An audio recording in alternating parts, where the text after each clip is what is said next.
Welcome to Let's Be Perfectly Queer, a queer podcast creating space to talk about all things queer. My name is Archie. And I'm Katie. And we are your hosts. Questions of how you identify, seeking answers to clarify. Whether you're queen or somewhere in between, let's be perfectly queer. And you sound like shit. I do. I didn't realise how bad. I was talking about me having a grumbly voice earlier today, and it just... somehow, not somehow, whenever you go in front of a microphone and you put headphones on, now this is how I sound. It's beautiful. No, I've not taken up smoking or vaping. I just sound like this for funsies. Anyway, before we get into today's episode, what is today's episode? On this episode, we're going to talk about the Lesbian Avengers. That's right. We're going to be talking about the Lesbian Avengers. Gosh, I'm so proud I got that. Well done. Before we get into this episode, let's first say hello to some of our new listeners. Oh, I love doing this. So we have new listeners in Maspalomas, Las Palmas. It's a town in Spain. Cool. Islington in North London. West Bustleton, represent WA, which is really cool. Yay. And Poznan in Greater Poland. That is so cool. Oh, look at our diversity. Yeah. Some quick news headlines before we get into the show.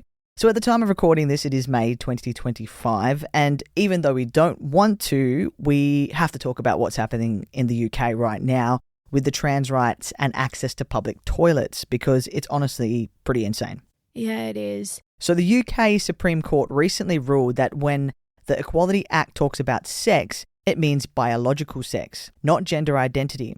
So what that means is that trans people can now legally be excluded from using single-sex spaces like toilets and changing rooms that match their gender. On top of that, the government is pushing forward with new rules that say all new public buildings like offices, shops and schools have to have separate male and female toilets. No more gender-neutral options unless there's seriously no room. They say it's about protecting privacy, but for the trans and non-binary community, this is being seen as a big step backwards. Victoria McLeod, who's the UK's first transgender judge, is taking it to the European Court of Human Rights.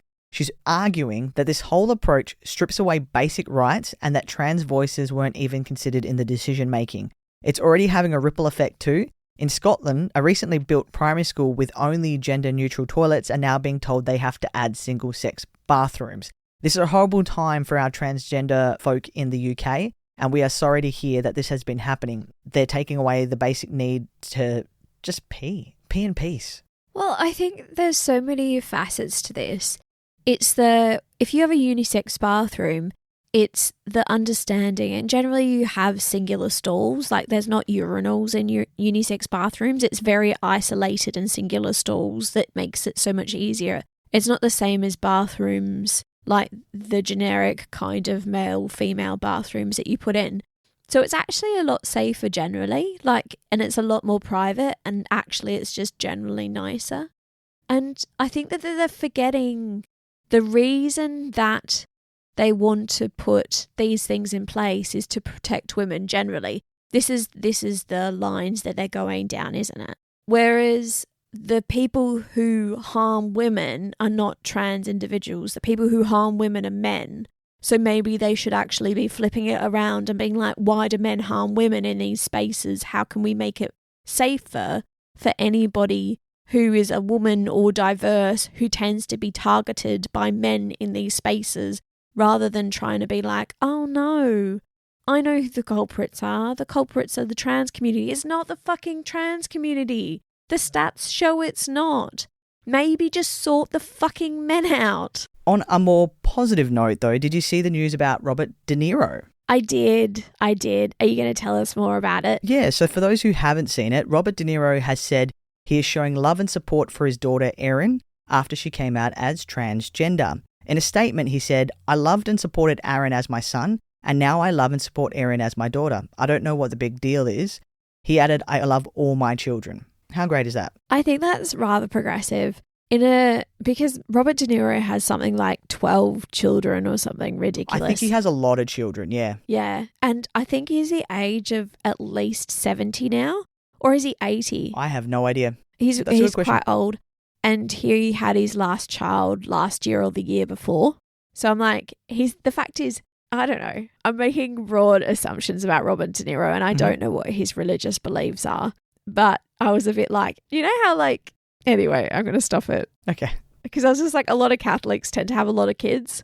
And I was just like, oh, I wonder if he's Catholic. And then I was like, oh, I mean, if he is Catholic and this is how he's thinking about trans people, which That's is really very progressive. Yeah. But it all depends. Like, I don't know if he is. It's all speculation. Yeah. But either way, for somebody of that generation, granted, Robert De Niro, I mean, he's been quite unproblematic from what I'm trying to remember. Let me think. I don't think he's had any issues in the past that have been quite outed. I could be wrong.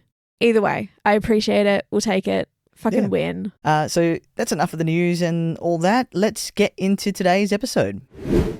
So, on today's episode, we are looking at the Lesbian Avengers. Ooh. Have you ever heard of the Lesbian Avengers? I'm not sure because there's a lot of lesbians in the Avengers, or people who should be lesbianic in the Avengers. Just I'm not talking about Marvel Marvel Universe. Are we not? No. Oh, fuck. No. What are we talking about? The Lesbian Avengers. Well, I feel like you're clickbaiting me, so I'm not really sure. So the Lesbian Avengers were a radical direct action group formed in New York City in 1992 to fight for lesbian visibility, combat homophobia, and support LGBTQ+ rights. The group quickly expanded into a global movement known for bold, creative protests and an unapologetic stance on lesbian activism. That is so cool. It's really funny because lesbians don't actually get that much of a big highlighting when it comes to movements in the world. Usually it's like trans individuals, it's gays, it's like, lesbians kind of get put into the shadows. And lesbians have always been there supporting alongside. They were the ones there, only ones really in the AIDS pandemic who stood by gay men, you know what I mean? And they were there when there was riots. They led the march. And that's why you have Dykes on bikes always leading the marches in pride parades. Do you know what is so true? I remember seeing that TV show. I don't know. Where it follows all their young guys as they end up getting... Television show. Yeah, television. What happened to that? It ended. Everyone died. There was supposed to be another season. No, Was there? Because remember, it ended with the main guy having AIDS, but we didn't know if he was going to live or die, remember? Oh, right. Yeah. I'm so glad we haven't said the title of it. Not that we remember, but I feel like we just ruined gave it that away. for anyone who was wanting to watch it. So I'm not going to say the title just in case. It's just some movie out there, guys. Can't remember where I was going, but yeah, I remember watching that. Being there. Yeah, it was really beautiful and it was moving to see the representation because, it's true. You're right. There was a lot of support there through the community, through the queer community banding together to be like, we need to support our counterparts because nobody else would. Everyone else thought that they were actually going to end up getting HIV or getting AIDS. And it was beautiful. And I saw recently on TikTok this beautiful couple. So there was a lesbian and a gay man and they married. And they became each other's support and stuff. And he ended up getting HIV and AIDS and she was with him all the way to the end. Oh, that's beautiful. And then beautiful. she would go and hug and hold gay men as they passed away in her arms. And because nobody else would touch them. That is so beautiful. Yeah. Also, did you know that, on a quick tangent, guys, that we've got a HIV access clinic in Perth in public health that provides services? Because usually with HIV you would have to have daily antivirals. Mm-hmm. So now they actually have this amazing medication that's an injection that you can have. I'm not sure if it's monthly or bi-monthly. I think it's bi-monthly. Yeah. So every second month you can have this injection instead of requiring all the tablets. Oh, that's amazing. It's so good. And it's a relatively new initiative. I think in the last 1 to 2 years, they've actually showcased and been like, look, this is something that we need to provide to the community because there's so many people out there who, for their jobs or for other specific reasons, they're not able to take medications every day. This really works for their lives. No, that's amazing. Bloody brilliant. So the origins and goals behind the Lesbian Avengers. It was founded by Anna Maria Simo, Sarah Schulman, Maxine Wolfe, Anne Christine de Adesky, Marie Honan, and Anne Maguire. The Lesbian Avengers emerged from frustrations with mainstream LGBTQ+ activism sidelining lesbian issues. Their goal was to fight against right-wing attacks on lesbians and to increase lesbian visibility, not just in LGBTQ+ spaces, but in public discourse. So let's talk about some famous actions and protests. The Avengers gained a reputation for their dramatic, media-savvy activism. Some of their most iconic actions include eating fire to fight homophobia, 1992, One of their first major actions targeted a right-wing school board in Queens, New York, where parents were protesting LGBTQ plus curriculum in schools. The Avengers marched in front of the board, eating fire, a powerful statement symbolizing that the fire will not consume us, a response to the threats of lesbians being burned at the stake. Oh, wow. And then there was the Dyke Marches. The Avengers organized the first New York City Dyke March on June 26, 1993, drawing over 20,000 lesbians to march down Fifth Avenue without a police permit. This march sparked similar Dyke Marches worldwide, creating an alternative to mainstream pride, which often felt exclusionary to lesbians.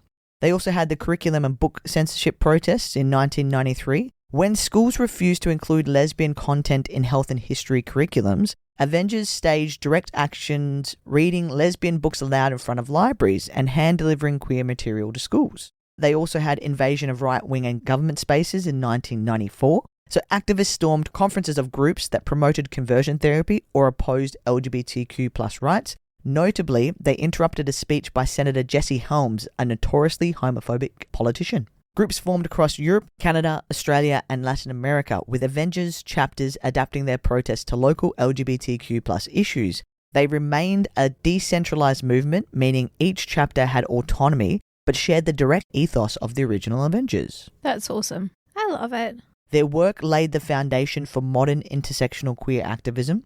The visibility movement they championed inspired a shift in the media and public perception of lesbian identity. Even though the original New York group dissolved, their legacy continues in activist groups, dyke marches, and radical queer movements that still exist today.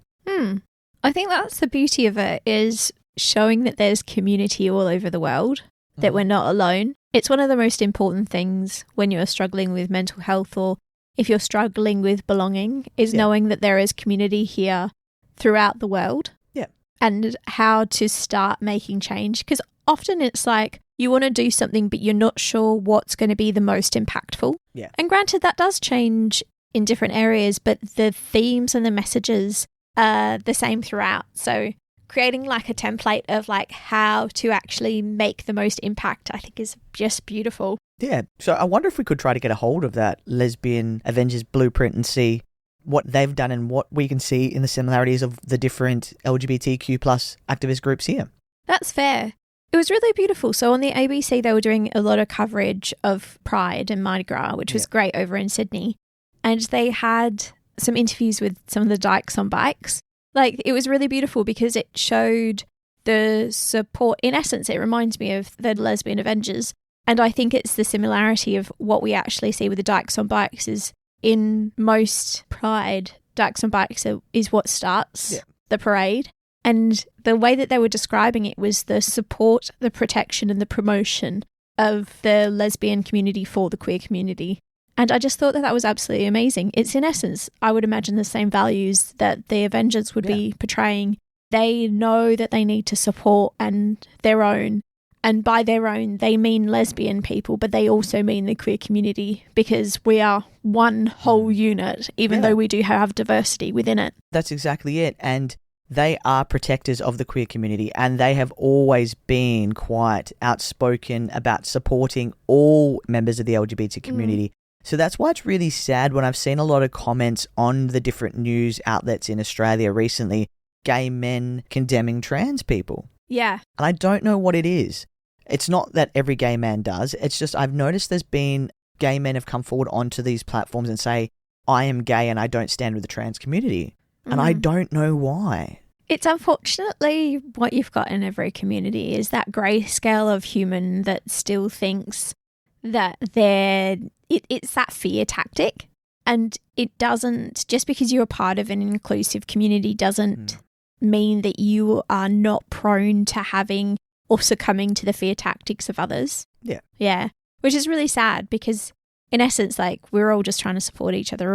We're all just humans. And it's a lot harder to, and you see it in government as well, when you have people who stand up for people within the queer community, whether they're queer or not. It's, people find it a lot harder to argue with somebody if you were part of that community right there and they can see that you're a human. Yeah. And you're just like everybody else. Because in their mind, their preconceived idea about somebody who's trans is very different to actually talking to somebody who's trans and realizing they're just another human. They are maybe your friend, they are your relative, they are your neighbors, they are your teachers, your healthcare workers, all of those people out there. And you may not have realized that they were trans. Yeah. But your view of trans is somebody that has been imprinted inside of your brain from fear-mongering. Yeah. In the same way that used to be what people thought of queer men as, or people thought of lesbians as, or anybody who's had diversity. Whether we talk about somebody who's like genderly diverse or like culturally diverse, it's always been that if you separate yourself and segregate yourself, it's a lot easier to hate. It's horrible. Yeah, and it's not the way to be. It isn't, is it? But let's talk about the birth of the Lesbian Avengers. In 1989, Yusuf Hawkins, a 16-year-old black teenager, was murdered by a white mob in Brooklyn.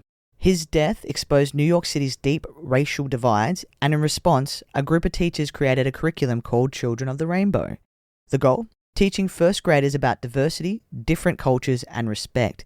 Most of the 400-page curriculum was simple. Things like learning about Mexican hat dances and Greek holiday traditions. But there was a tiny 6-page section about different types of families, including those with gay and lesbian parents, and that caused an explosion of controversy. The backlash? Books like Heather Has Two Mummies and Daddies were meant to normalize queer families, but some parents, clergy, and school board members weren't having it. One board member, Mary A. Cummins, called it dangerously misleading lesbian/homosexual propaganda and compared it to lies from Hitler and Stalin. At the center of this fight was Chancellor Joseph A. Fernandez, who defended the curriculum, but the backlash kept growing. Queer voices were being silenced again, and it's happening again in history right now. Queer voices are being silenced again, and this was 1989. How beautiful is it that all those teachers got together to actually promote a curriculum of diversity? You don't see that these days. Well, I mean, you've got a lot more barriers in place these days, and there's a lot more standardization that is required, unfortunately. Well, fortunately. It's like a bit of a two-edged sword in a way. You've got to have people in power having correct approach to stuff. But I think that's absolutely stunning that those teachers did that, and they were supported by Fernandez. Amazing. And it's important because it's the education. It's the education that's, if you actually provide education to people, then they are more likely to have an open mind to what is actually out there. Bloody brilliant. People have been trying to do this for like over 35 years more. We keep on having these conversations again and again, don't we? And then people are scared and they don't want a rise of people with knowledge and they just attack. On that point, it's a bit funny how, who's it affecting? Like, your child knows that somebody has two mums. Yeah. Like, how is that bad? It's not. What do you think is going to happen? But it's just the knowledge. Some people don't like people having knowledge. Yeah. Freaking insane. So the birth of the Avengers. One woman paying close attention to this outrage was Anna Simo, a playwright and activist. She saw this attack for what it was. Yet another example of the hatred and suppression that queer people face daily. She knew something had to be done. Not just discussions, not just community building. So she brought together Maxine Wolfe, Sarah Schulman, Anne-Christine Diadesky, Marie Honan, and Anne Maguire.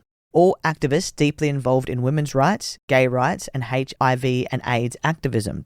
But as lesbians, they often found their priorities pushed aside. Simo put it simply, no more talking, the point was to do something on the street. And just like that, the Lesbian Avengers were born. Love it. So where they came from, where the name came from. I was just going to ask, did they call themselves the Avengers? Why would you think they might call themselves the Lesbian Avengers? Well, I mean, it's avenging people's rights, so it makes sense. I was just like, it would have been around the time that you would have had Batman and all that other kind of stuff, so it makes sense. Batman's not an Avenger, he's DC. I know. I don't know. It kind of makes sense. I mean, avenging people's rights is like, yep. It makes sense. I don't know. Whenever I think of the Avengers. Yes, but no. Okay, sure. To be honest, if I was going to create a crowd of activists towards supporting rights and fighting for rights, I wouldn't have called them the Avengers. Yeah. What would you have called them? I have no idea. But I like the name Avengers. Yeah, of course you like the name Avengers. That's the reason why I'm doing a episode on them, because I was like, that's such a cool name. You got clickbaited there, did you? No. You were like, oh, Lesbian Avengers. No, it was a TikTok. Yeah. Someone's Love like, it. have you heard of the Lesbian Avengers? And then they told me about it. I was like, that's so cool. The name Lesbian Avengers, turns out it was inspired by Emma Peel, a sharp, badass spy played by Diana Rigg in the 1960s TV show The Avengers. They wanted a name that felt powerful, active, and maybe even a little rebellious. And that's exactly what they became. It's funny how I wouldn't include Avengers in rebelliousness right now. So their first public action happened in September 1992 outside a school in Queens, which we spoke about. And this school was a hotbed of resistance against the Children of the Rainbow curriculum. Instead of traditional picket signs and shouting matches, the Avengers staged a performance. Activists wore t-shirts that said, "I was a lesbian child." They handed out lavender balloons to kids and parents, inviting them to ask about lesbian lives. It wasn't just a protest, it was a statement wrapped in spectacle. As Anna Simo put it, this was not a protest. This was more like a performance with a political end result. And it worked. People were engaging with the message instead of immediately rejecting it. Do you know what? That's all about delivery. I feel like that's getting slapped in the face by Sapphic. That's what it is. The metaphor right there. The Avengers didn't invent radical activism, but they sure tapped into its legacy. Historian Lillian Fadiman connects their tactics to earlier feminist and queer protests. In 1968, feminists stormed the Miss America pageant, dumping bras, hairspray, and girdles into the Freedom trash can. In 1970, the radical lesbians crashed a National Organization for Women meeting wearing t-shirts that read Lavender Menace, reclaiming an insult thrown at them by feminist leader Betty Friedan. For the Lesbian Avengers, humor was just as powerful as rage. They mixed camp, spectacle, and activism, making it impossible to ignore them. Some of the more playful stunts included handing out chocolate kisses in Grand Central Station on Valentine's Day with the message, "You've been kissed by a lesbian." Oh, that's so good. And installing a sculpture in Bryant Park of Gertrude Stein and Alice B. Toklas embracing, a public Aw. tribute to a historic lesbian couple. The Lesbian Avengers had a motto: "We recruit," and they weren't kidding. They flooded the streets with flyers, posters, and bold designs, turning everyday city spaces into sites of queer activism. So LGBTQ plus people had long been accused of trying to recruit others. Instead of fighting the insult, the Lesbian Avengers flipped it on its head. They owned it, weaponized it, and turned it into a movement. Smart. Let's do it. Yeah. Let's actually do it. You say we are? Let's do this shit. They spread their message everywhere. Flyers and palm cards left in phone booths, newspaper boxes, and ATMs. Newspaper boxes, we don't see those anymore.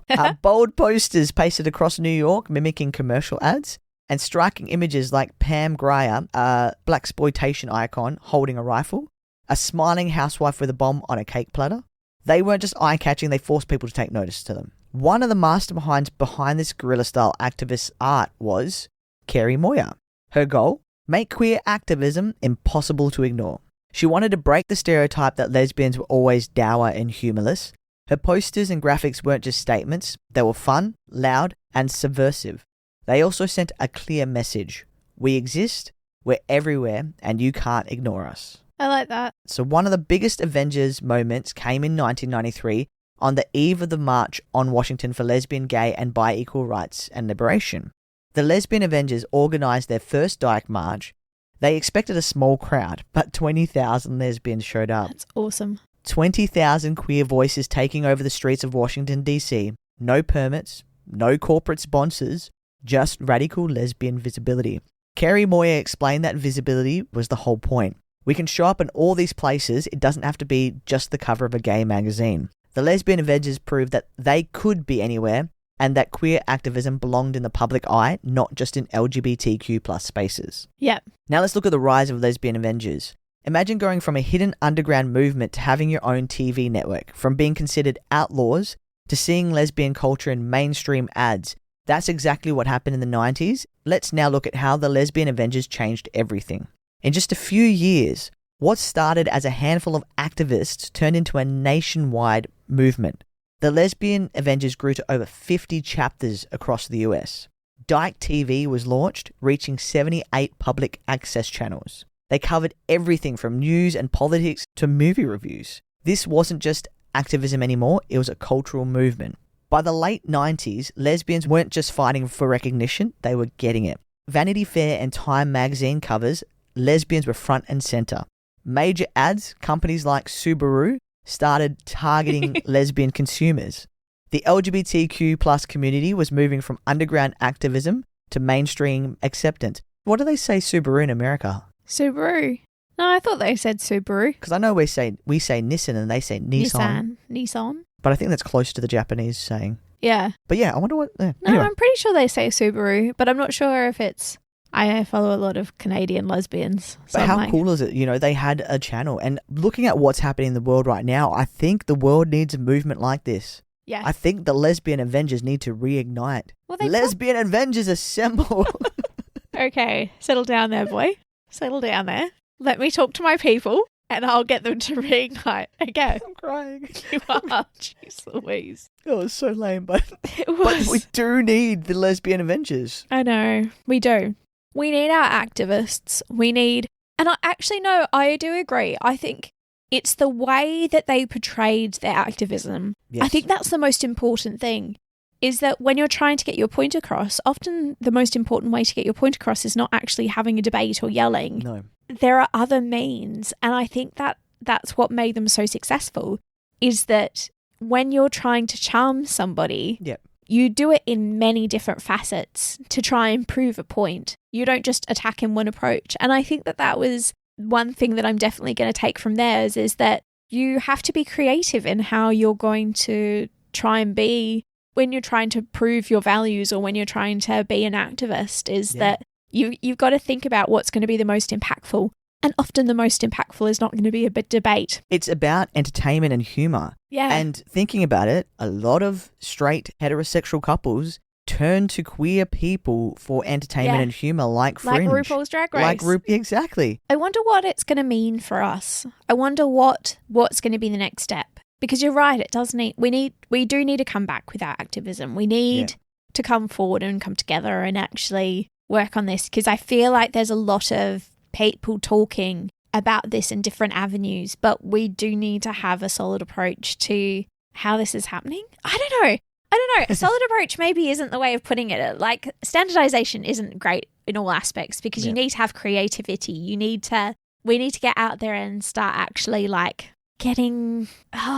you can't say no to somebody who's got charisma. You know how that is? It's just taking that thing where you take notice. Yeah. And it's not in a negative way. You can't help but look and pay attention. Yeah, completely. So it's things like those flash mobs and those, entertaining comedian acts and all that kind of stuff. Yeah. And it's like, how does the next generation of activists make people stand up and pay attention? Yeah. Yeah. So true. I think it's something we could do really well here in Australia. Mm-hmm. It's funny because American humour was previously based very much on making fun of each other, whereas I feel like in Australia we're more of a larrikin kind of comedy. And we make fun of ourselves. And we can make fun of ourselves as well as like seeing light and being quite witty. Yeah. So I think that the best place for us to start is The next chapter. the next generation of the Lesbian Avengers. Maybe. So historian Lillian Fadiman remembers when things weren't so easy. She came out in the 1950s when lesbians were seen as outlaws.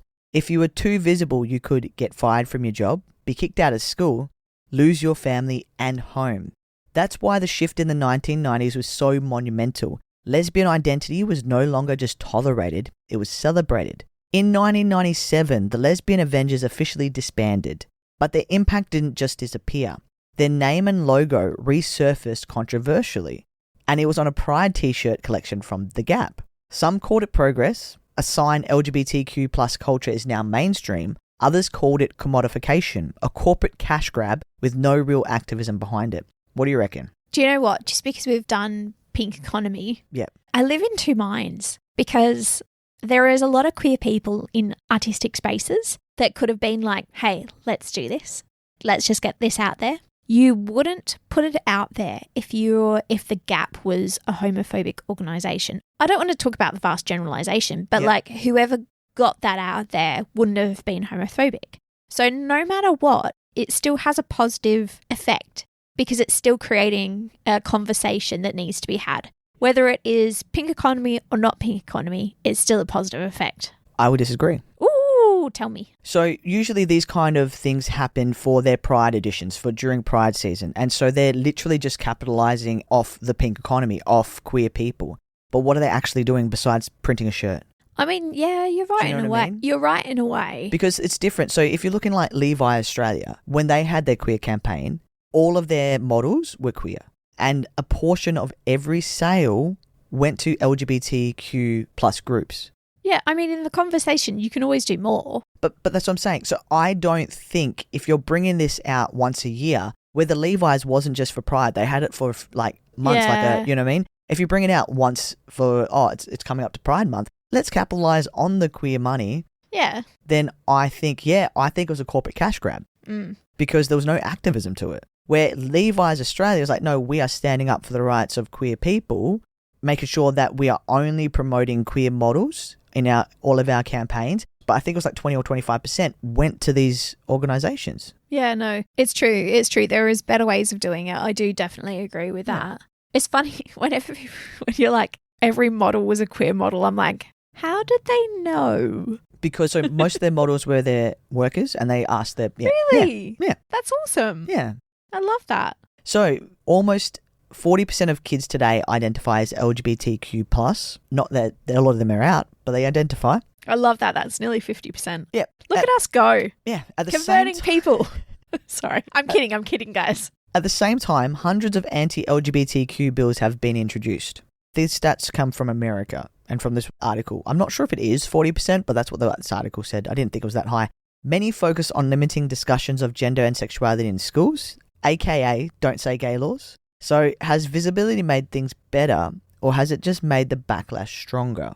Oh, it's such a multifaceted question. Mm-hmm. I think no matter what, the higher visibility, the more backlash you're going to get. But you need the higher visibility to start having the conversations to actually promote change. I often think that when you're getting further towards the end of the cause, the harder it's going to get with your cause. Because you're going to be normalized into society, and so it does get harder. Yeah. It's just like when women were fighting for the right to vote. Yeah, completely. It got a lot harder before they were able to get there. Yeah. Just like when you look at same-sex marriage in Australia, it got a lot harder before it was legalized. And so before people accept LGBTQ plus people as a normal part of society, and I say normal in quotation marks, it's going to get harder. Yeah. Because people don't like to share space.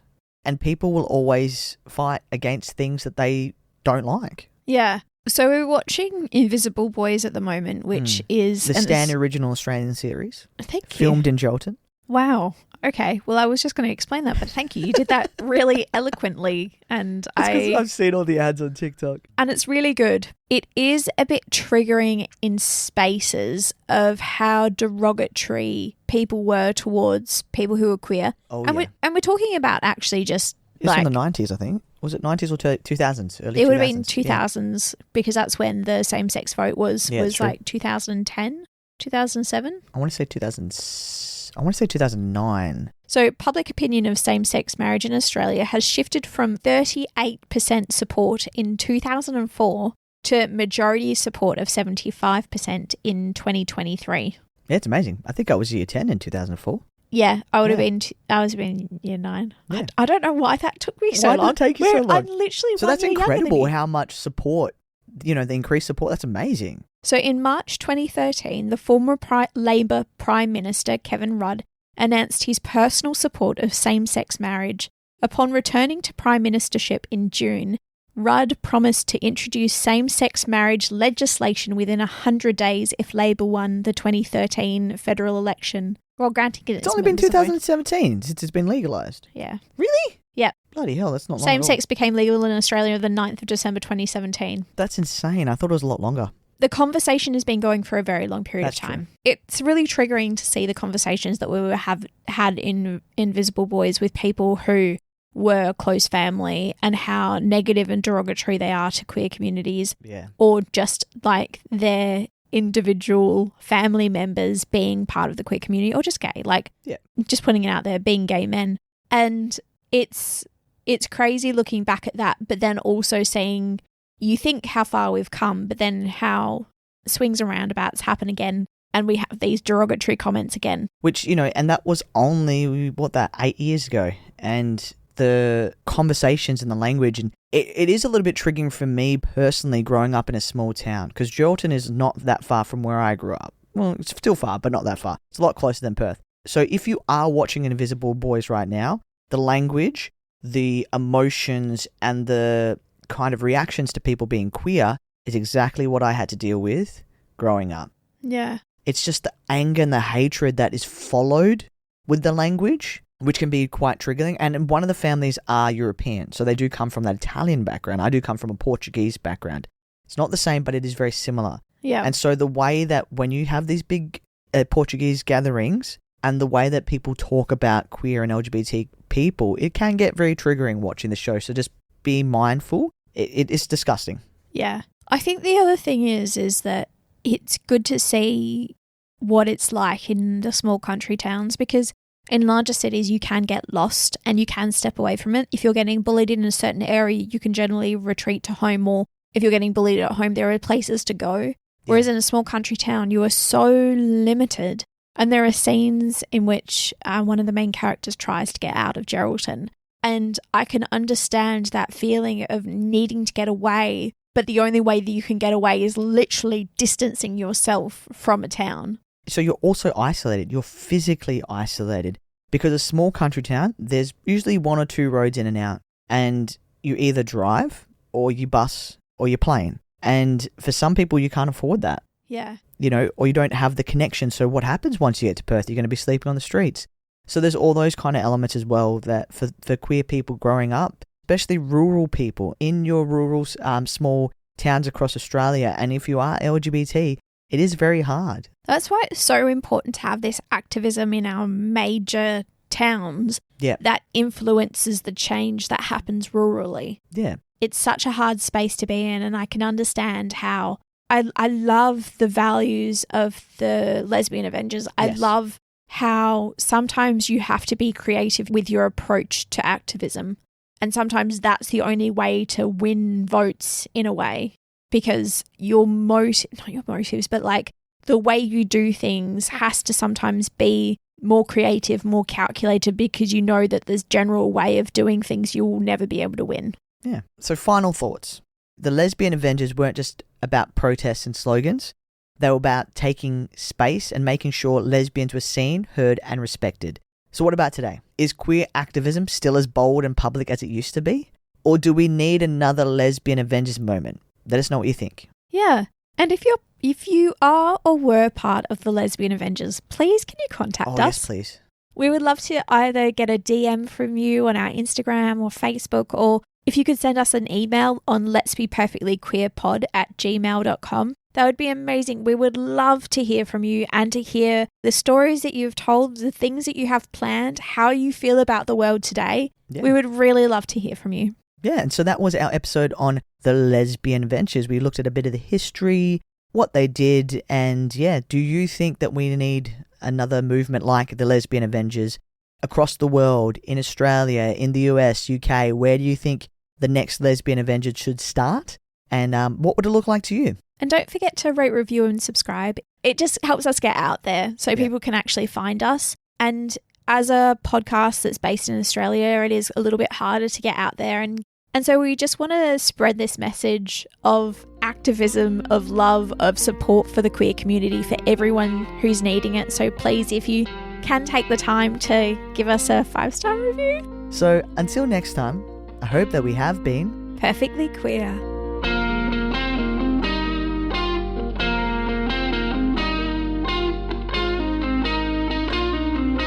Let's be perfectly queer.